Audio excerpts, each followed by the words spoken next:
დამეთანხმებით, რომ ბურგერი უფრო გემრიელია, როცა ბურგერის პური სახშია მომზადებული.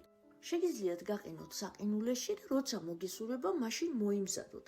ასევე ვყინავ ბურგერისთვის ხორცსაც და 3-4 წუთში შემიძლია მოვამზადო უგემრიელესი ბურგერი სახში. დარჩით ვიდეოს ბოლომდე და მოგიყვებით ყველაფერს უგემრიელეს ბურგერებზე. ბურგერის პურებისთვის წონს დღეს მე მოვამზადებ კეფირზე. თასში მოვათავსოთ 200 მl თბილი კეფირი. ვამატებ 1 არასავსე სუფრისკოვს საფუარს, ეს არის 5-6 გრამი დაახლოებით. დავამატოთ ამდენივე შაქარი. წინასწარ გავცერი 400 გრამი ფქვილი. აქედან ვამატებ 3 სუფრისკოვს ფქვილს, მოვურიოთ კარგად, რომ ფქვილი კარგად გაიხსნას, დავაფაროთ და გადავდგათ გვერდზე, რომ გააქტიურდეს. ცალკე თასში მოვათავსე 1 კილოგრამი გატარებული ძროხის ხორცი, რომელიც საშუალოდ ცხიმიანია. ვამატებ 1 კვერცხს. დავამატოთ მარილი და პილპილი გემოვნებით. ეს კარგად უნდა მოვზილოთ, კარგად ავურიოთ ერთმანეთში და ასე უნდა დავბეგვოთ. ვამატებ 20%-იან 50-80 მლ ნაღებს. ხორცი კარგად გადაზელილი და კარგად დაბეგვილი უნდა იყოს. ვიღებ 50 გრამიან ხორცის გუნდებს და ვაძლევ ასეთ ფორმას. შეგიძლიათ სხვა მეთოდითაც მისცეთ ეს მრგვალი ფორმა, მე ფორმაში ვაფენ ცელოფანს ან საცხობ ქაღალდს. ეს განსაკუთრებით აუცილებელია, როცა მინდა გასაყინათ. აქვე გეტყვით, რომ საერთოდ ბურგერის ხორცი მხოლოდ ხორცი, მარილი და პილპილია, რომელიც არის კარგად დაბეგვილი. თუმცა ამ კომბინაციით კვერცხის და ნაღების დამატებით ხორცი უფრო ნაზი და წვნიანი გამოდის. უკვე გამზადებულებს თავისი ცელოფნებით ვალაგებს სწორ ზედაპირზე და ვაგზავნის საყინულეში. სანამ მე ამათ ვამზადებ, თქვენ შეგიძლიათ არხი გამოიწეროთ, ვიდეოც მოიწონოთ და გააზიაროთ კიდევაც. ამასობაში ჩვენი საფუარიც გააქტიურდა და მოვზილოთ ცომი. ფქვილს დავამატე 9 ჩაის კოვზი მარილი. გამოვიყენებ 2 კვერცხს, საიდანაც ჩავახლი 1 მთლიან კვერცხს და მეორე კვერცხიდან მხოლოდ გულს. ცილას კი გამოვიყენებ ზემოდან წასასმელად. დავიწყოთ ამ უკვე 400 გრამი გაცრილი ფქვილის დამატება. აქედან 3 სუფრის კოვზი უკვე გამოყენებული გვაქვს. ფქვილს არ ვამატებ მთლიანს, ცოტას მოვიტოვებ, აქვე მაქვს ზეთიც. მოვურევ ჯერ კოვზით, კვერცხები კარგად უნდა შეერიოს, მერე ვამატებ ცოტა კიდე ფქვილს, ნაწილს მოვიტოვებ ისევ, იმიტომ რომ ვხედავ, რომ არ ასჭირდება. მაქვს დაახლოებით 50-60 მl ზეთი და 9 დავასხი ცომს, ნაწილი კი მოვასხი დაფაზე და გადმოვიტანე ცომი მოსაზელად. ცომი თუ დაფაზე ეკრობა, გამოიყენეთ შპატელი, არ არის აუცილებელი ფქვილი დაამატოთ, კარგად გადაზილეთ და უკვე კარგად მოზელილი ცომი ჩავდოთ თასში, რომელსაც მოვუსვით ცოტა ზეთი, ზემოდან გავუკეთოთ საჰაერო, დავაფაროთ და დავტოვოთ გასაფუებლად.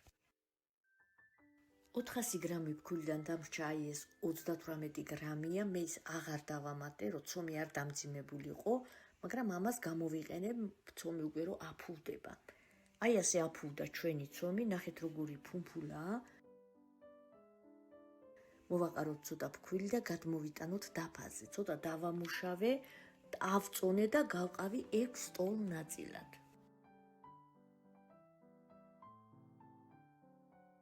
სათითაოდ ამოვაგუნდავე ცომის გუნდები, აი ესე ცენტრისკენ მოვაგროვოთ და შემდეგ დავამრგვალოთ. სანამ მე ამათ ვამზადებ, თქვენ შეგიძლიათ არხი გამოიწეროთ, ვიდეოც მოიწონოთ და გააზიაროთ კიდევაც.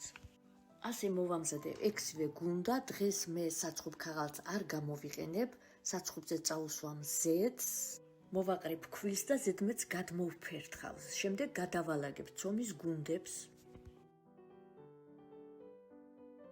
ცომის გუნდებს აი ესე ცოტა დავაწვეთ, რომ გამოვიდეს განიერი და დაბალი პურები. მოვაყარე ზემოდან ცოტა ფქვილი, დავაფაროთ და დავტოვოთ, რომ გაორმაგდეს. აი ასე ამოფუვდნენ, სადღაც 40 წუთი დასჭირდათ, ზემოდან გადაუსვი მორჩენილი ცილა, რომელიც ცოტა გავთქვიფე. ზემოდან მოვაბნიე სეზამის მარცვლები, ეს აუცილებელი არ არის, მაგრამ თუ გაქვთ მოაბნიეთ, ძალიან უხდება. უნდა გამოვაცხოთ წინასწარ გახურებულ ღუმელში 180 გრადუსზე დაახლოებით 20 წუთი. უნდა შეფერიანდეს, შეწითლდეს და გამოდის აი ასეთი ფუნთუშებივით ბურგერის პურები. ნახეთ რა საოცარი პურები გამოგვივიდა. გადმოვიტანოთ სეტკაზე გასაციებლად, ესენი რო გაცივდება ნაწილს, მე საყინულეში შევინახავ, საუკეთესოდ ინახება. ჩვენ კი ახლა მოვამზადოთ ბურგერის შიგთავსი, რომელიც არის ძალიან მრავალფეროვანი და მე ერთ-ერთ მათგანს გამოვიყენებ დღეს.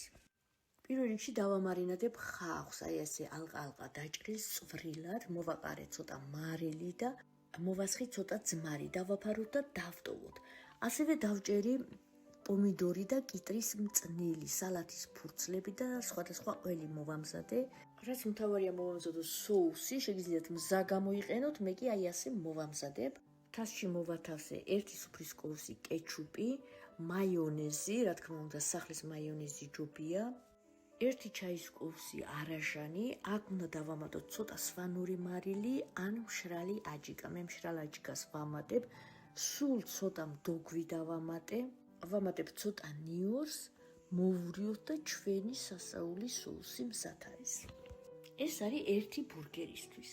გადმოვდგი გაყინული ბურგერის ხორცი, სხვათა შორის გაყინული უკეთესად იწვება, ან ცოტა ხნით მაცივარში უნდა მოვათავსოთ შეწვამდე.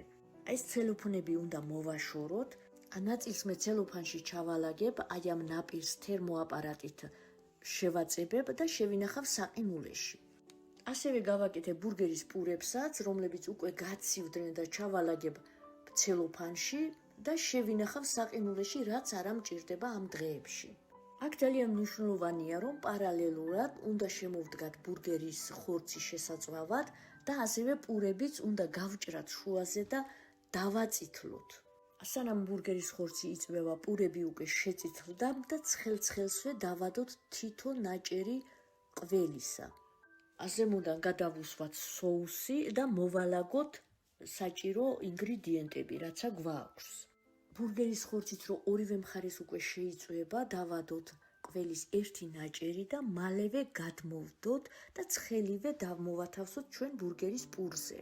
აქ ძალიან მნიშვნელოვანია, რომ სწრაფად და პარალელურად ვმუშაობ და აი ასე ავაწყეთ საოცრად გემრიელი ბურგერი. ნახეთ როგორია? აი ასე ყოველთვის მზად მაქვს საყინულეში ბურგერის მასალა და ძალიან მარტივად შემიძლია მოვამზადოთ ძალიან გემრიელი ბურგერის სახში. თქვენც შეგიძლიათ იგივე გააკეთოთ. ეს ვიდეო აუცილებლად მოიწონეთ და აუცილებლად შეინახეთ. მე კი დროებით გემშვიდობებით, მალე ისევ შევხვდებით ძალიან საინტერესო რეცეპტებით, იქამდე კი ბედნიერ დღეებს გისურვებთ.